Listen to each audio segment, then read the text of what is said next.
You're listening to the Reaching Japan podcast. My name is James Miyashita. So glad that you're here today. In this podcast, we cover updates and news about what's currently happening in our lives and ministry.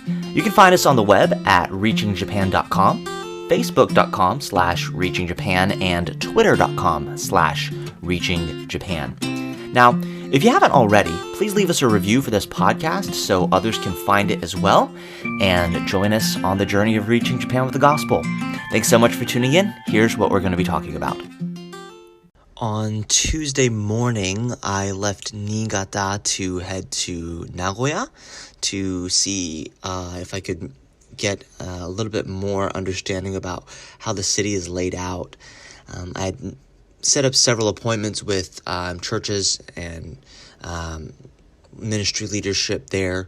And so on Tuesday, I met with 3 different pastors, and then on Wednesday, a missionary that's been serving there for a number of years, as well as a couple of other different churches. And it was a really, really good time to see get an insider's perspective of what the city is like and where things are moving. I'm starting to see a pattern kind of emerge of where people are saying, maybe you should try this area, but we're still investigating and trying to seek the Lord's direction on that. But it's been a very profitable thing. One thing a pastor did say was that Nagoya, compared to the other 2 big cities, Osaka and Tokyo, tends to be called the Valley of the Faith. He said a lot of times missionaries and workers focus on Tokyo and they focus on Osaka, but geographically, Nagoya is in between the 2 of those, and not as many people come to Nagoya to start work there. So I thought that was really interesting. Now, right now in Nagoya, there's still a state of emergency. I kept running into an issue where stores were closed after 8, like restaurants and things like that. After finishing up, I was like, I'm going to go grab a bite to eat, and they would already be closed. So takeout only. But, churches are trying to creatively work through that still.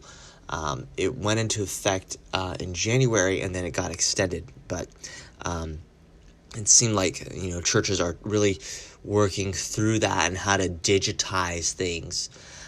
I got to visit Nagoya Bible Baptist Church, which is in a really heavily dense area there in Nagoya, and got to meet with the pastoral leadership there and hear about what they're doing. And I was very encouraged to see a church there in the city that's working to get the gospel out, and very proactive, it seems like, and I was really encouraged by the time with them. But there's still a lot of work to be done. The city has 2.3 million people, and that's not including the other neighboring cities that run up against it. So there's a lot of work to be done, and so we're excited, but also continuing to try to figure out what to do and where to go. Now, I did take today. I took the last day that I was in. Now, I left Tuesday and I left Thursday.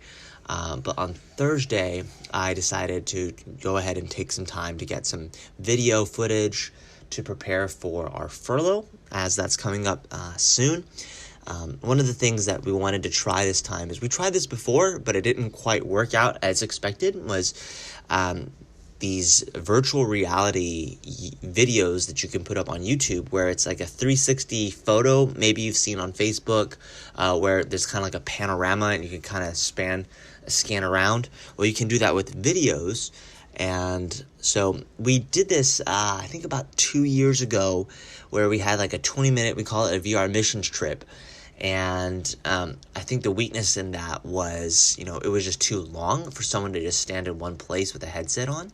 So we're trying to divide it out. So just have different scenes, like 1 minute, 2 minute clips that people can just strap on a Google, they call it Google Cardboard. You just put a phone in it and you can look around, and it feels like you're there. So I was working on filming some of those today in and around the Nagoya area, and got one in Tokyo as well on the way home. But we're excited to see the potential in that to maybe get some young people to see Japan for themselves. The prophet said that your eye affects your heart.